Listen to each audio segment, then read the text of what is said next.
relation to the folio, do party agents from the political parties get copies of the folio? Yes, they do.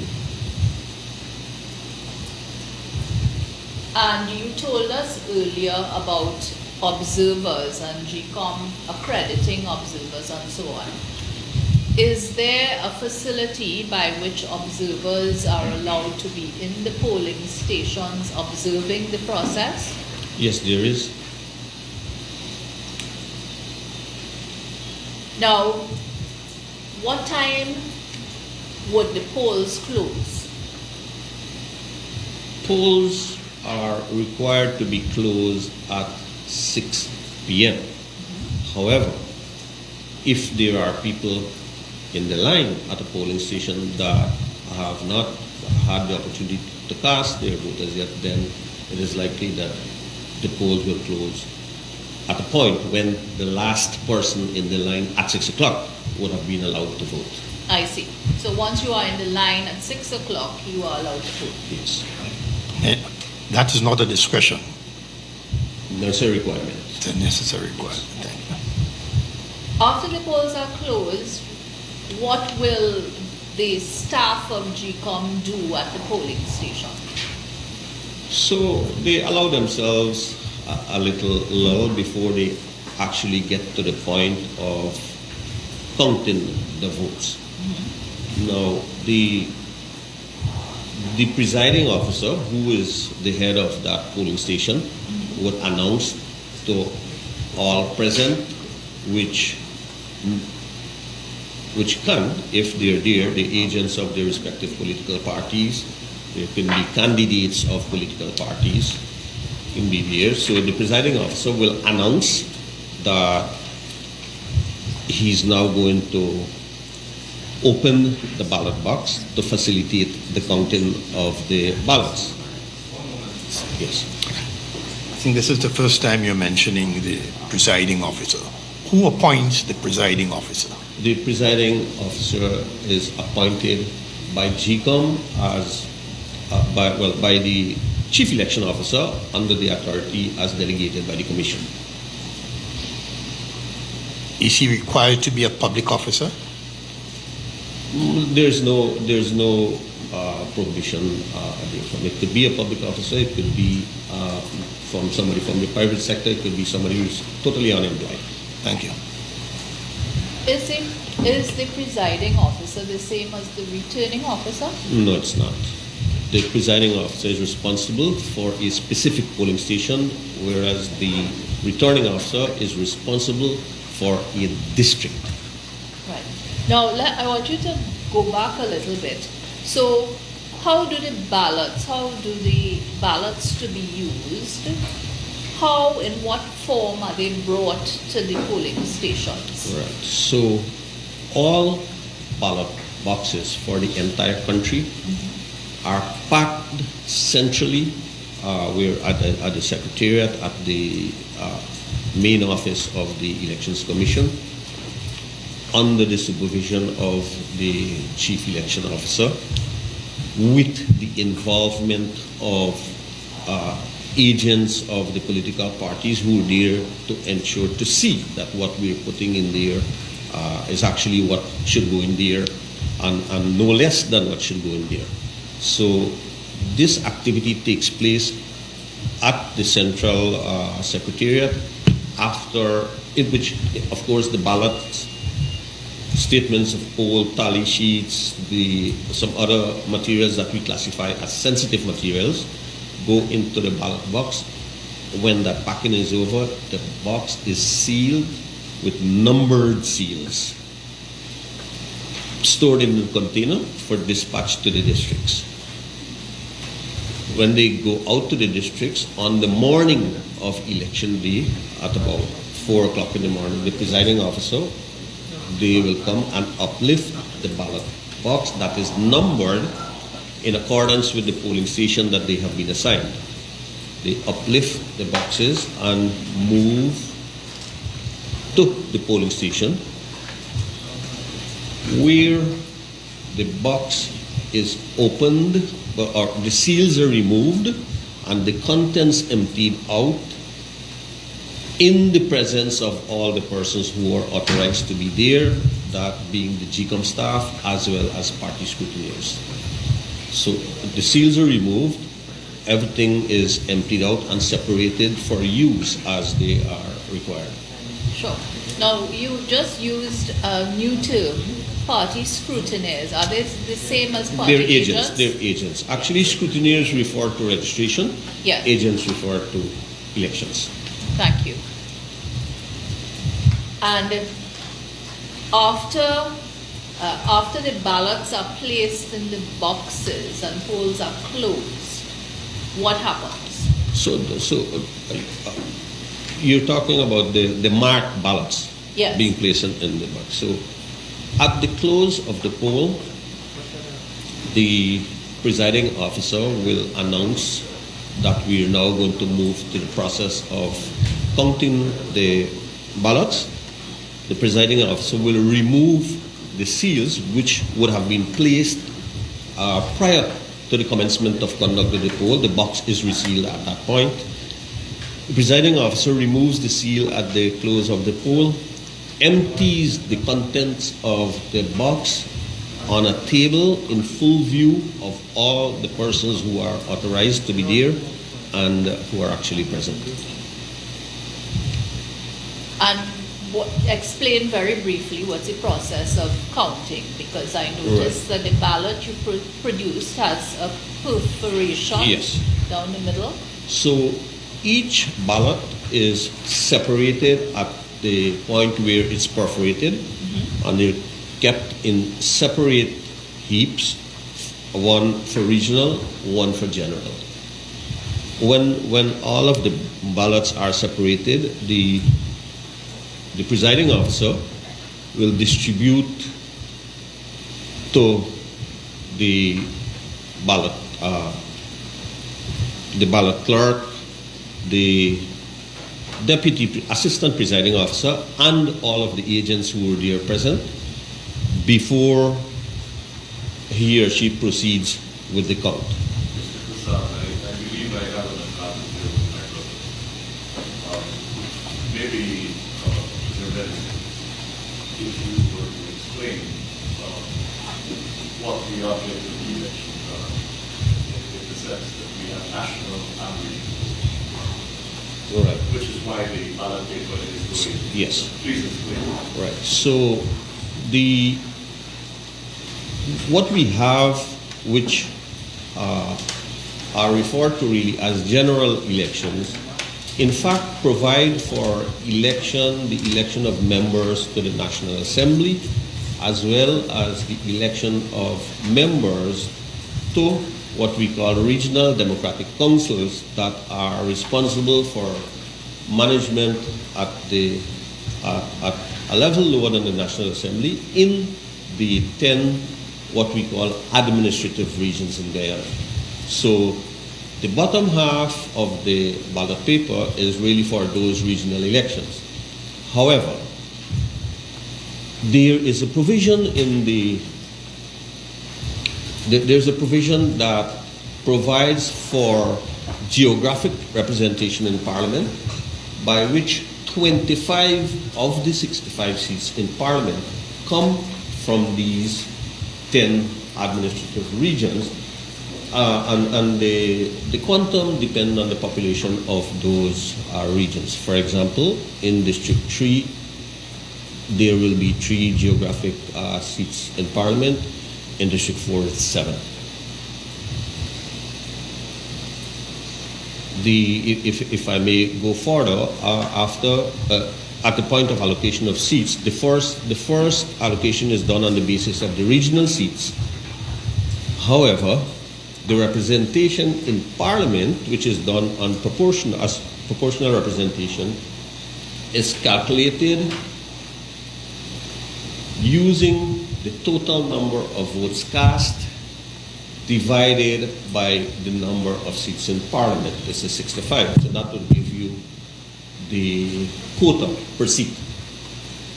Now, if a political party gets 6 seats in Parliament, from the 65 calculation, but would have already been allocated 2 seats at the geographic level. When we take 25 from 65, there is a 40, what is referred to as the national top-up. So 6, but would have already gotten 2, so you would now get 4 out of the top-up, 6, and 36 are there to be applied in the same manner to the other political parties. I see. So the process for the allocation of seats is contained in what piece of legislation? Can you assist us? I think that too is in the Election Law Amendment Act 15 of 2000. Because I think it was that act that brought in the geographic representation aspect. Now, you told us that the ballots are separated into regional and general, and the counting begins. Yes. So, by practice, the presiding officer will start with the general, would take the ballots, see the party for whom it is marked, would call the vote as having been cast for that party, would show the ballot to the agents who are there, and all the persons with the tally sheet would be required to place a stroke in the space provided for that. So 1 stroke in the ballot, in the tally sheet, represents a vote cast for the party, depending on how it's called. Okay, before I take you to the tally sheet, if there is a questioned ballot, how is that addressed? So a question ballot could arise because it is shown to the agents. An agent might say, for example, because the tail of an X may cross into the space provided for voting for a different party. So an agent may say, I object because that vote is not properly crossed.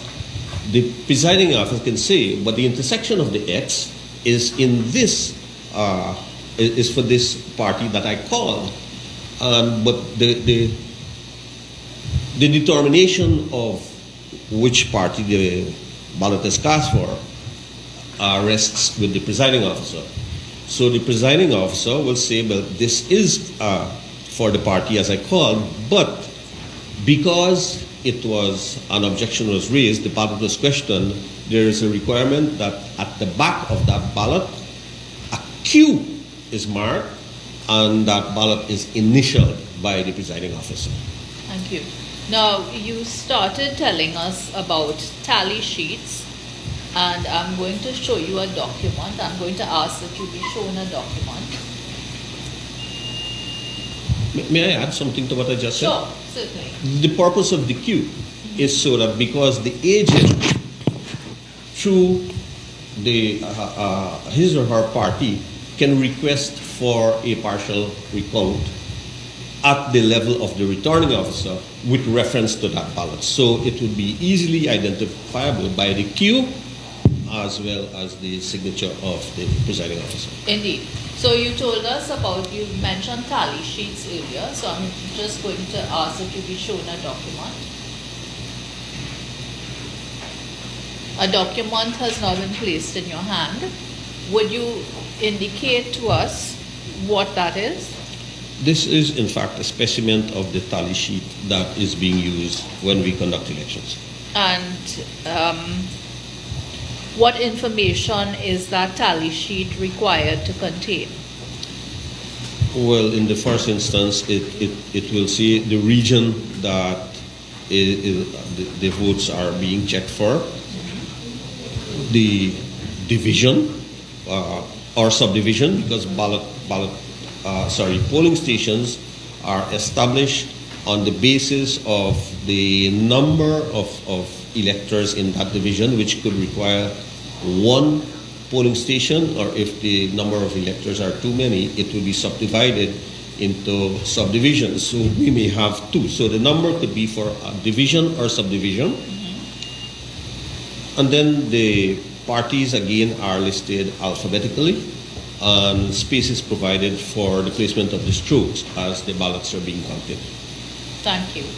I'm asking that this be admitted as VP1C, and I have 3 copies for the commissioners. Yes. VP wants D. 1C. No, D. maybe once. D. We had one C already. Yes. One, the specimen ballot was one C. Okay. This has to be one D. This is the tally sheet. Yes, the specimen tally sheet.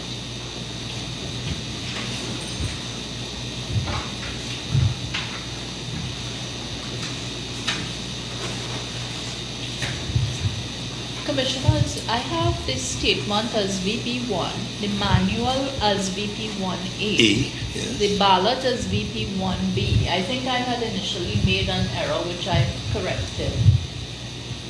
And the tally sheet should be VP1C. We have, I believe you did. Yes, yes. So this should be C. yes, So the specimen ballot would be VP one B. yes. I apologize for that. It's my error. Before you, Mr. Prasad, forgive me if I missed it It's okay. in the event that you did cover it.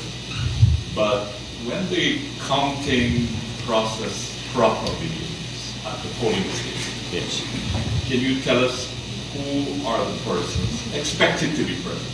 Yes. I don't say present, Yes. but expected to be present. Yes. So it would be the staff who had been assigned to work there, that being the presiding officer, the assistant Should be presiding GCOM employees. GCOM employees, yes. The agents of political parties who would have been accredited prior to polling day, and candidates of political parties from the respective districts. There is also the police who is there to ensure security, but that police is there during the count.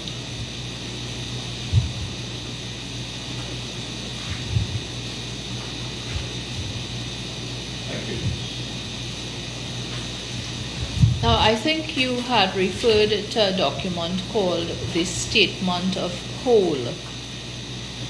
If you see a specimen of such a document, will you be able to recognize it? Yes, I will. I'm asking that the witness be shown a document.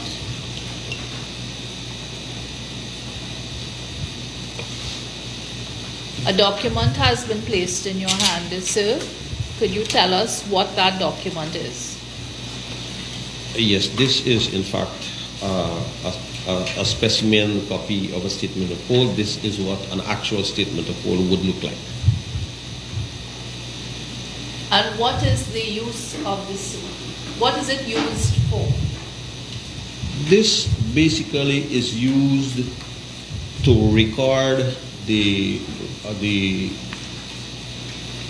outcome of the counting of the votes for every polling station. There is provision for recording of the total votes cast for each political party against the name and symbol of that party. It provides for the documentation of the particulars of the polling station. It provides for party agents who would have witnessed the count to authenticate the accuracy of the information on this document by placing their signature thereon.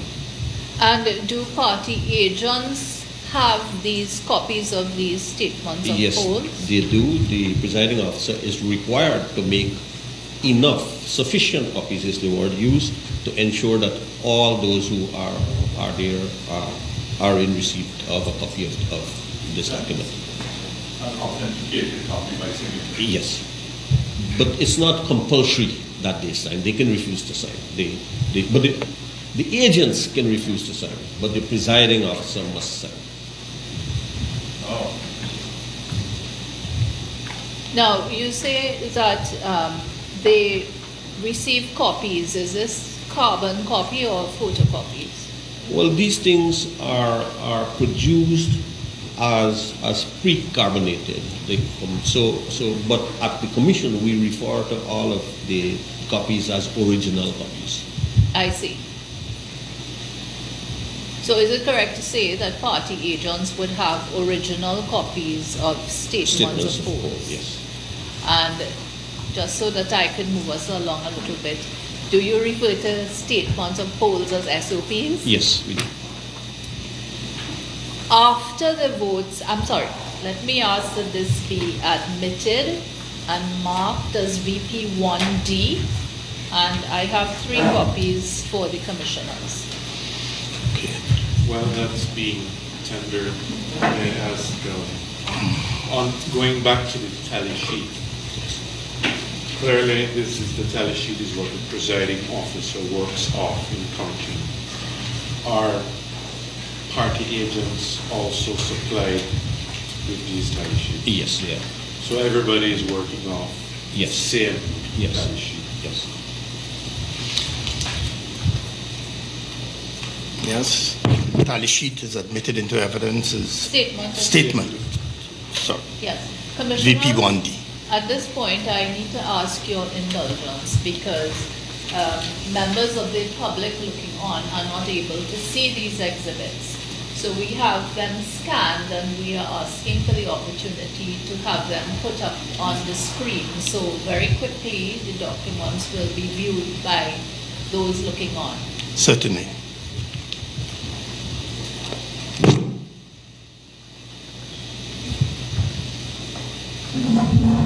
It's on?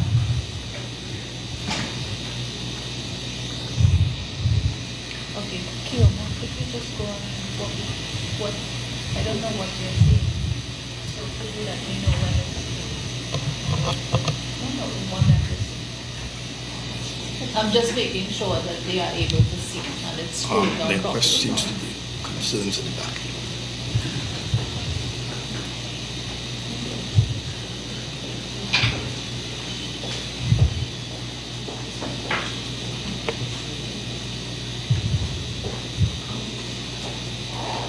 I just want to make sure that we don't want to be asked for.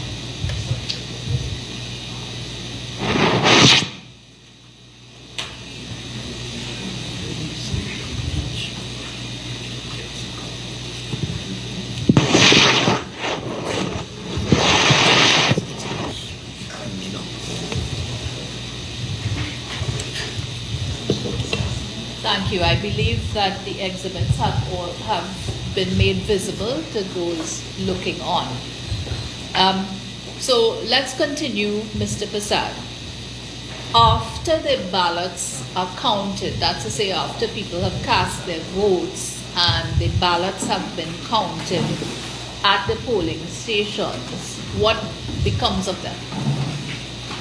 They are placed in designated envelopes. There's a separate envelope for general ballot, there's a separate for regional ballots, there is a separate envelope for spoiled ballots, and these are all placed in their respective envelopes and sealed and put aside so that at the point of putting back everything in the ballot box, they will go in there and the box received. And the boxes are received. Yes. Now, when you say sealed, tell us what that means. So sealing as the thing we produce at every stage where the ballot box is required to be sealed, we provide the presiding officers with differently identifiable seals, and all of these seals are numbered so that there is a record from the point of where we place them in the ballot box at the central packing point to the polling station. So there will be a set of seals that would have been in the box that the presiding officer used to reseal the ballot box. And you told us that the envelopes are also sealed. Yes. Is there only one seal on the envelope? So we provide For sealing purposes of envelopes, we provide the traditional wax seal Sure. that we also put in the box. The presiding officer is provided with match and candles to use to melt the wax on the part of the envelope where the fold goes. And then every presiding officer has a stamp, which we call the PO seal, carries the initials, the letters PO, to place on that seal, authenticating that it was sealed by the presiding officer. Now, this might sound like a bit of an obvious question, but I need to ask it. What do these envelopes look like? They're regular brown envelopes, only that they're labeled specifically as is required. Sure. And apart from the presiding officer, is anyone else entitled to place any sort of seal on that brown envelope? Yes, the party agents are permitted to do so if they so desire.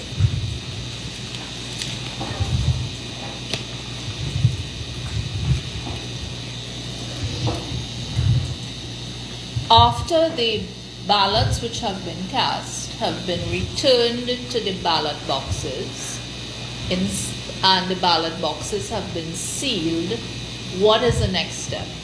So before we even go there, I must mention also that the party agents are also allowed to put seals on the ballot box in addition to the GCOM seals. Okay, So thank you. well, even before we reach to the stage of what we do with the ballot boxes, in preparing the statements of poll, the presiding officer is required to prepare two separate statements of poll for that polling station.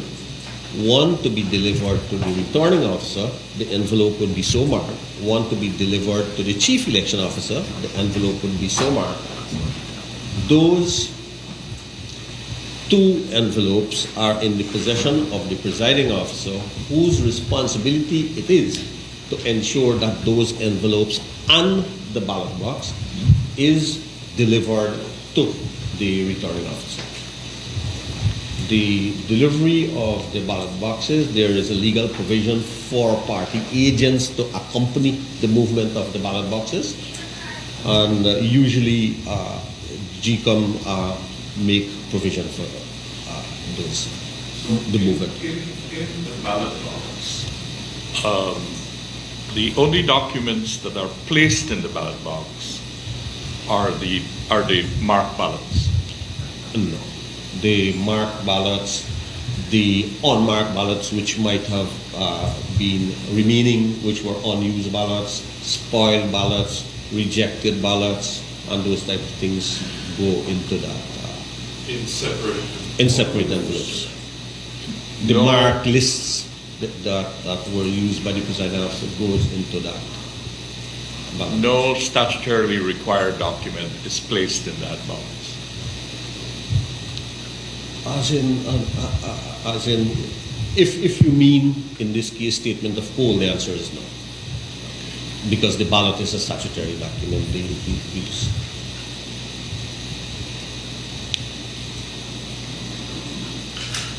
Now, we touched on the description of an official called a returning officer. Who is a returning officer? The returning officer is the person who has been appointed by GCOM and who has taken an oath of office to be responsible for the conduct of elections in a particular, we call them electoral districts, but it's for an administrative region also. Electoral districts and administrative regions are really amounts to the same. And who is a deputy returning officer? So a deputy returning officer is appointed to assist the returning officer with carrying out his duties in the particular district. Usually a deputy returning officer would be assigned responsibilities more administrative than other for a particular geographic area, but more so for a what we call a cluster of polling stations. Sure. And in the absence of a returning officer, let's say in some unforeseen circumstances, is a deputy returning officer able to do what he does?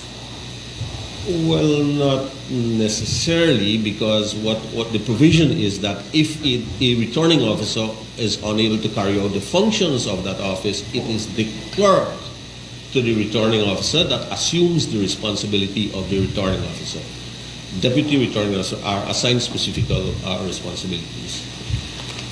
But could you clarify for me? Let's say in a particular district, will you only have one returning officer?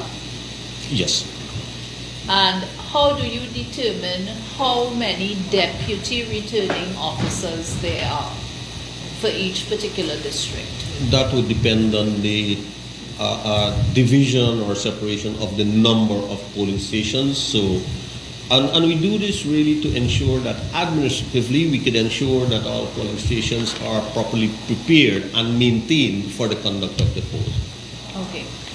And are you able to say, you are now the CEO of GCOM, so are you able to say in the 2020 elections, who was the returning officer for District 4? Yes. Who was? His name is Claremont Mingo. And had you known Mr. Mingo before? Yes, I have. And prior to that, how long had you known him? Well, I've known Mr. Mingo, I think, since around 2006, up to the point of my departure from GCOM in 2017. Sure. Now, are you able to tell us, as CEO, I take it that you are responsible for the records of GCOM? Yes. So are you able to tell us for the 2020 elections how many I beg your pardon, deputy returning officers have been appointed for District 4?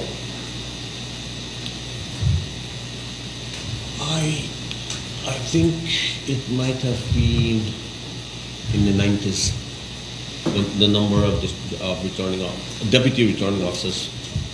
We're talking about deputy returning officers? Yes. Yes, it would be, I think, a bit above 90 deputy returning officers. Right.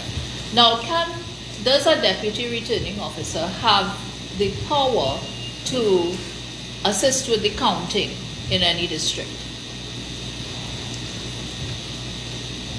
Not without such authority having been given to him or her by the returning officer. And only in the presence of the returning officer. Yes. And the other persons authorized to be there. Sure. What is an election return? Could you explain that to us? Yes. An election return is a statutory form. It's numbered. It's Form 24 that is provided for in the Representation of the People Act, that is used by the returning officer to record the results of the elections for the particular district. And the information which informs that return comes from the statements of poll? Yes, that's the only place it can come from.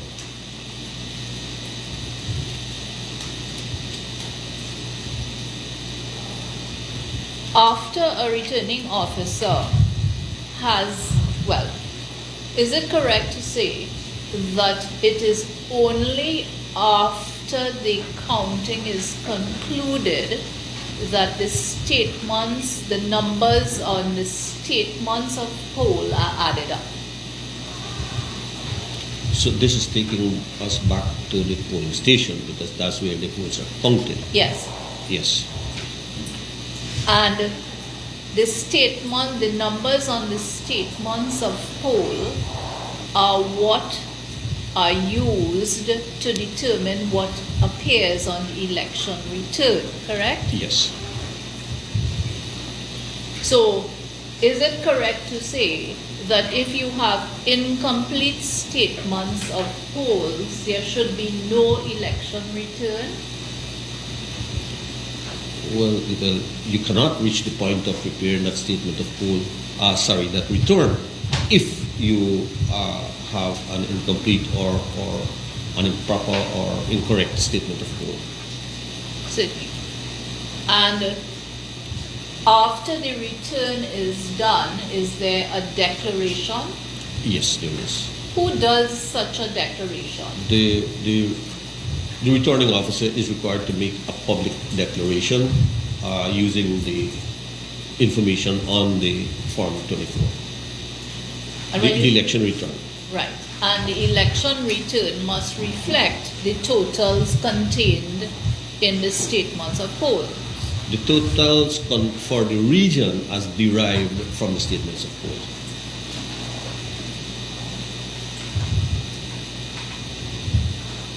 Is there anything which allows a returning officer to make a declaration where the counting has not been completed and the statements of polls have not been tallied up? No, there's no such provision. After the declaration, if any party disagrees with the declaration or what has been said, is there a procedure to be followed? Yes, there is provision for the agent of a party who may have concerns pertaining to the declaration to request a recount. It could be a partial recount or a total recount of the ballots for the region, but such a request must be submitted to the returning officer no later than 12 o'clock on the day after the declaration is made. And does this request have to be in any particular form? No, well, there's no standard form. It could be a simple letter request in the recount. Let's step back a little bit to the declaration. After a returning officer makes a declaration for a particular district, what if anything is the returning officer required to do? The returning officer, having made his declaration, is required to take the completed election return to the chief election officer.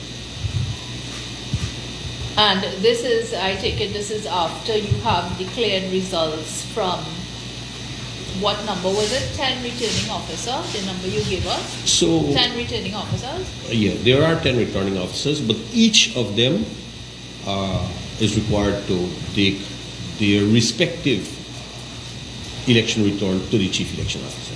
And what is the chief election officer then required to do into it? The chief election officer is required to use those returns to compile the results for the entire country and to submit his collation of those results in manual, it's called, in the written form, as well as in an electronic form to the commission for declaration. Can you tell us in 2020 who were the members of the commission? The same members who are there now. The chairman is retired Justice of Appeal Claudette Singh. The commissioners nominated by the current opposition are Commissioner Vincent Alexander, Commissioner Desmond Trotman, and Commissioner Charles Corbin. The commissioners who have been the commissioners who have been nominated by the People's Progressive Is the witness going to put the Corbin. Corbin, C-O-R-B-I-N. On the PPP side, those nominated are Mr. C.S. Gunraj, Mr. Manoj Narayan, and Mr. Clement Rohi. How do you spell Mr. Rohi's surname? Rohee.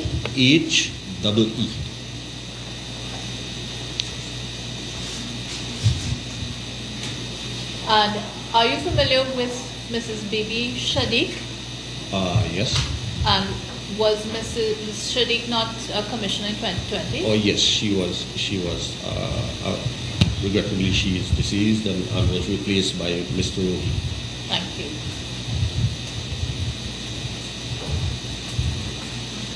Now, are the final results for the elections gazetted? Yes, they have to be. And whose responsibility is that? The Chief Election Officer under the instructions of the Commission. Now, before we round off your evidence, you told us that you had known Mr. Mingo for many years and that he was the registration officer. I beg your pardon, he was a returning officer for District 4 in 2020. Yes, but we had no relationship with that engagement that he had. Understood.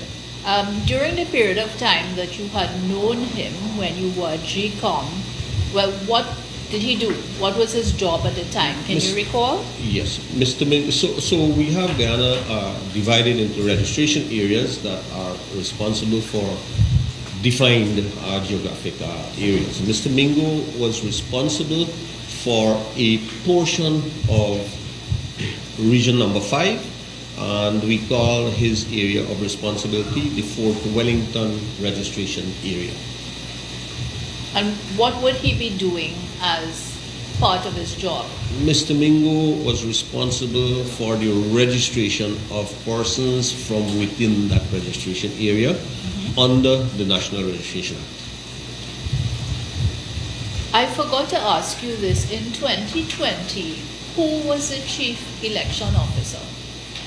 That's to say, for the general election. To my knowledge, it was Mr. Keith Lowenfield. And who was the deputy chief election officer? I think her name was Miss Roxanne Myers. And do Mr. Lowenfield and Miss Myers still work for GCOM? No, they did not. Can you recall when their relationship or their employment with GCOM ended? Not with specific dates, but it would have been somewhere around June, July of 2021. Were they terminated from their positions?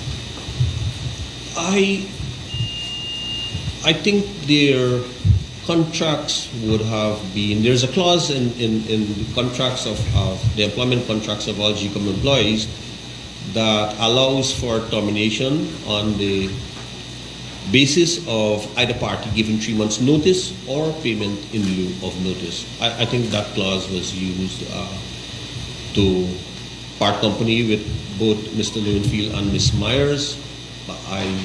My knowledge is based on what I read in the media. I was not at GCOM. Sure. Well, only tell us about what you know. Yes. Okay? So, are you familiar with the name Robeson Ben? B-E-N-N? Yes, I am. And was Mr. Ben a commissioner?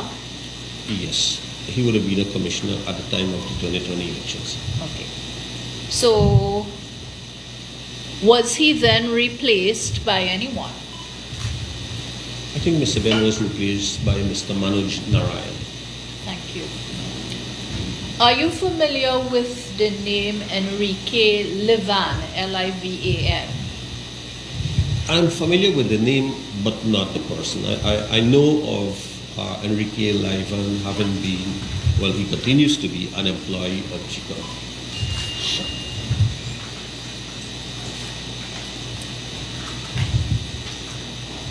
In 2020, or in March 2020, for the general election, where was the counting done for District 4? Based on my knowledge, that was done at the office of the returning officer, which was located in what we call the Ashmans building at Hadfield and High Streets. I believe that would be Working Rust. The Sure. area is called Working Rust. And is that the same building which now houses GCOM headquarters? No.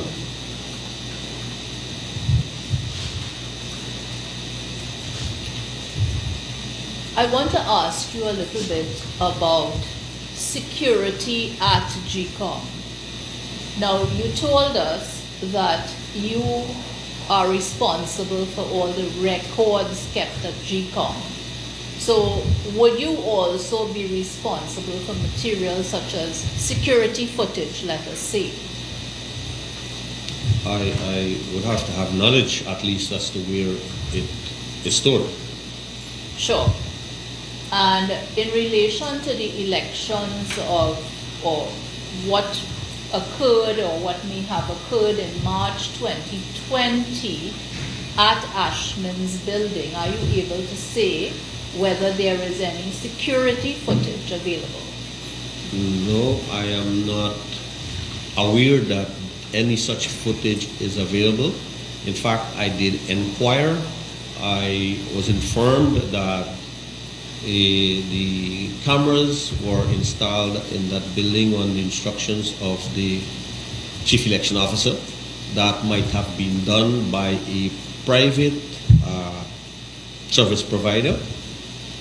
Nobody seems to know when the cameras were removed nor where the footage might be. And in terms of records, may I venture that when I assumed office in the office of the chief election officer, where the computers which should have had information or could have had information in that regard, all of the computers were wiped clean. Thank you. And final bit of information which I want to elicit from you, sir. Who is responsible for disciplining GCOM staff? The Elections Commission. Thank you. Subject to any questions which the commissioners may have for you, sir, these are my questions. So You said that the Form 24 returns are submitted to the Chief Elections Officer. Who does what with them? The chief election officer is required to use the information from those forms to collate the results for the entire country. In the first place, a collation is done for the national elections and for the then for the regional elections. And those results he must present to the commission for declaration. It is the commission that is responsible for the declaration of the results. So his collation effort is submitted to the commission. Yes. And can I ask you, does the chief elections officer in that exercise of collating the information, does the chief elections officer have any discretion to alter, to delete, to ignore any of the information contained in the Form 24 return? None whatsoever to my knowledge, and I must confess I went back, I reviewed that section before I came to this meeting and this hearing, and there's no such provision.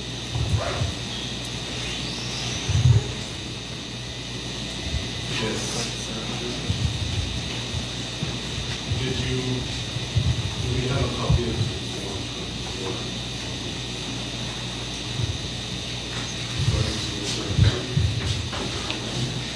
24? I do not have one with me, but I can have one made available. Mr. Prasad, you said the actual counting takes place on the 14th day. So when you said counting for District 4 was conducted at the national convention? Actually, that wasn't counting. That was the collation. That confused me because Yes. you said counting for District 4 was conducted at the national. So just so I understand this process, District 4 had how many votes? I think it might have been 879, but might very well recall. But that's a figure in my head. 879 polling stations for District 4. And each one of those voting stations has a voting officer, A presiding officer. presiding officer. Yes. Who is then overseen by the returning officer. Yes. So counting for those 879 will be taken place as separate and distinct stations. Yes. And the process you described, sealing of the box and packaging, those will all have occurred in those separate. Respectively, yes. And when the boxes are sealed, they're transferred to a particular building. Yes, designated. What we have done for easy access, we would have established points where we place containers with all required security, that the presiding officer will take the box and ensure that it's properly handed over and stored in the container. And this ends up where? At the returning officer? Eventually, because the entire district is considered to be under the jurisdiction of the returning officer, so he has control over that container. But it doesn't require that we move that container from there to the office of the returning officer. Then retrieval takes place to come back to the central secretariat. So what we would do for logistical reasons, pick up the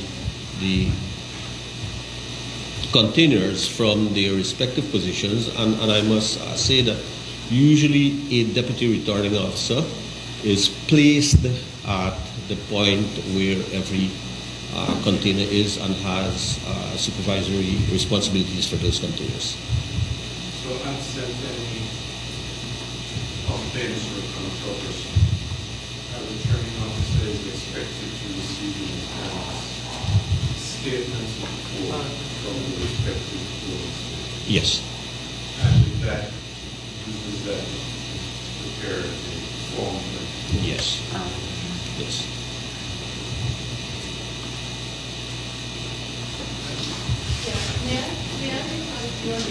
Just arising out of one of the Honorable Commissioner's questions, may I just ask this witness one other thing?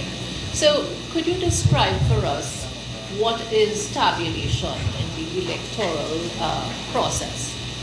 So tabulation is what is done at the office of the returning officer, using the different statements of poll, taking the results as documented in the statements of poll by political party to bring all together to arrive at the total for the region for each of the contestants. Thank you.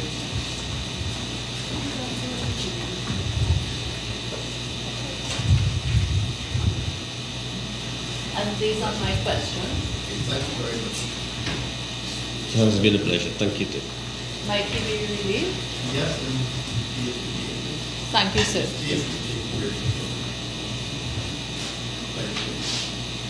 Much obliged. Now keep going. Please stand.